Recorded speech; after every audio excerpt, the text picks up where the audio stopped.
Good morning to all students. एक additional question solve करते हैं हम, जिसमें हमें क्वेश्चंस में करंट लायबिलिटी प्रोवाइड करवाई गई है।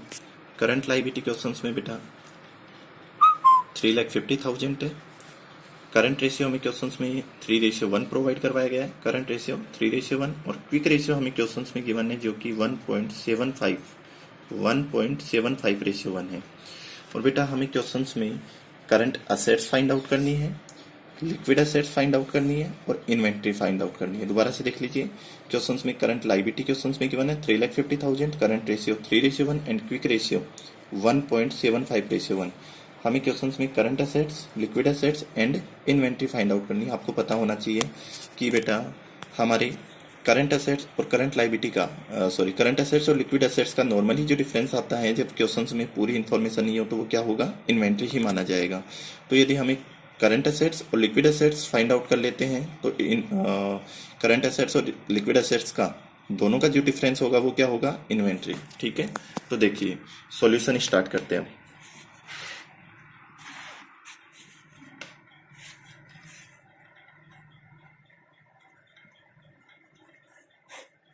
सबसे पहले बेटा हमें क्या दिया हुआ है, ये देखो क्वेश्चंस में हमें करंट रेशियो प्रोवाइड करवाया गया है। तो सबसे पहले हम लगाएंगे करंट रेशियो, और करंट रेशियो का फॉर्मूला हमें पता है क्या होता है, current assets upon current liability. तो बेटा देखिए यहाँ पे करंट रेशियो हमारा कितना था, 3:1। तो हम इसको किस फॉर्म में लिख सकते हैं, अभी लास्ट एग्जांपल में भी समझाया था। 3 रेशियो जो हमारा 1 होता है, हम इसको किस फॉर्म में लिख सकते हैं, 3/1 के फॉर्म में भी लिख सकते हैं। तो करंट रेशियो हमारा क्या था, 3:1, तो जिसको हमने किस फॉर्म में लिख दिया, 3/1। करंट एसेट्स हमें बेटा क्वेश्चंस में गिवन नहीं है, तो हम करंट एसेट्स की जगह क्या लिख देंगे, करंट एसेट्स। लेकिन बेटा क्वेश्चंस में हमें करंट लायबिलिटी गिवन है। देखिए करंट लायबिलिटी हमें क्वेश्चंस में गिवन है 3,50,000, तो करंट लायबिलिटी की जगह हम क्या लिख देंगे, अभी तो एक बार लिख दीजिए करंट लायबिलिटी। अब इसको हम सॉल्व करते हैं। देखिए 3/1, करंट एसेट्स हमें नहीं पता, करंट एसेट्स का करंट एसेट्स हमने लिख दिया। करंट लायबिलिटी की वैल्यू हमें पता थी क्या है, 3,50,000, हमने ये वैल्यू पुट कर दी। अब हम क्या करेंगे बेटा, क्रॉस मल्टीपल करेंगे। तो देखो करंट असेट्स को वन को किसी से भी मल्टीपल करो वही रहता है। तो जब हम करंट असेट्स को 1 से मल्टीपल करेंगे तो करंट असेट्स ही रहेगी, तो current assets.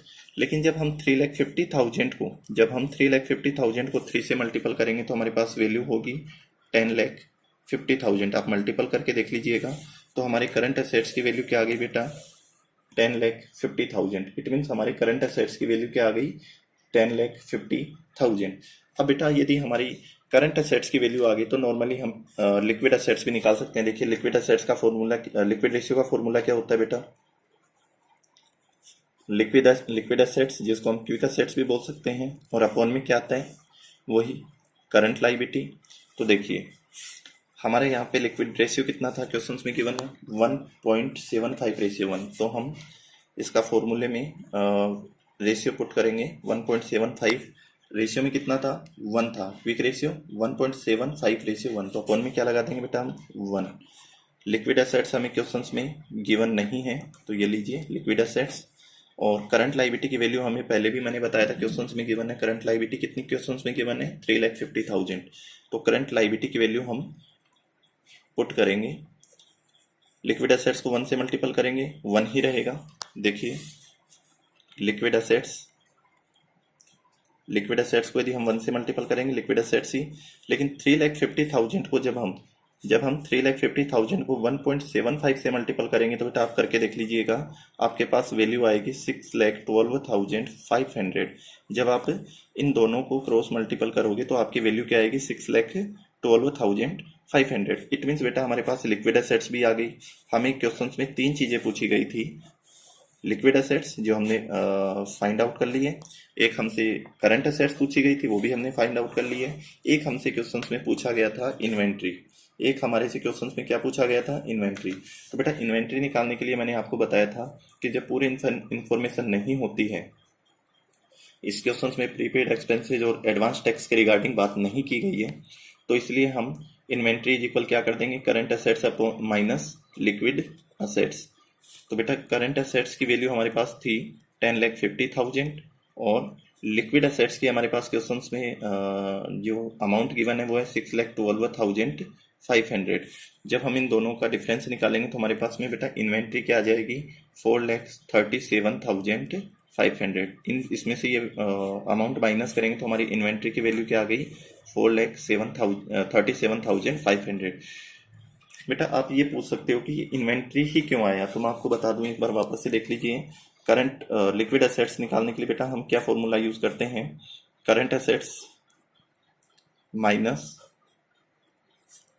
Inventory plus prepaid expenses plus advance tax. लेकिन एक बात बताइए मुझे कि इन दोनों में यहाँ इस क्वेश्चंस में इन्वेंट्री के अलावा हमें न तो क्वेश्चंस में प्रीपेड एक्सपेंसेस गिवन है और न ही एडवांस टैक्स गिवन है। इट मीन्स यहाँ पे हम कौन सी वैल्यू को अज्यूम करके चलेंगे कि इन्वेंट्री। इट मीन्स हम कह सकते हैं कि जब हम करंट एसेट्स में से क्या माइनस करेंगे, इन्वेंट्री, तो हमारे पास क्या आ जाएगा, बताइए क्या आएगा। जब हम करंट एसेट्स में से इन्वेंट्री को माइनस करेंगे तो करंट लायबिलिटी, बट हमें तो दोनों इन्फॉर्मेशन दी हुई है, लिक्विड एसेट्स भी है और करंट एसेट्स भी है। तो देखो हम क्या करेंगे यहाँ पे, ओनली इन दोनों को तो आप इग्नोर कर दीजिए क्योंकि क्वेश्चंस में गिवन नहीं है। तो हम इन्वेंट्री इधर माइनस का है, इन्वेंट्री को जब इधर लेके जाएंगे तो क्या हो जाएगा, इन्वेंट्री तो प्लस में हो जाएगा, इज इक्वल करंट एसेट्स। दोबारा से देख लीजिए, क्वेश्चंस में प्रीपेड एक्सपेंसेज और एडवांस टैक्स के रिगार्डिंग कोई इन्फॉर्मेशन नहीं है तो हम इसको इग्नोर कर देंगे। हमारे पास यहाँ पे केवल एक ही डाटा एक ही डाटा है जो इन्वेंट्री हमें क्वेश्चन में पूछा गया है। तो हम क्या करेंगे कि इन्वेंट्री को इधर लेके जाएंगे तो इन्वेंट्री माइनस में है, प्लस का हो जाएगा, और लिक्विड एसेट्स इधर प्लस का है, इधर आएगा तो माइनस में हो जाएगा। तो जब हम करंट एसेट्स में से लिक्विड एसेट्स माइनस करेंगे, देखिए करंट एसेट्स में से लिक्विड एसेट्स माइनस करेंगे तो हमारे पास में कौन सी वैल्यू आ जाएगी, इन्वेंट्री। ठीक है, क्लियर हो गया, थैंक यू।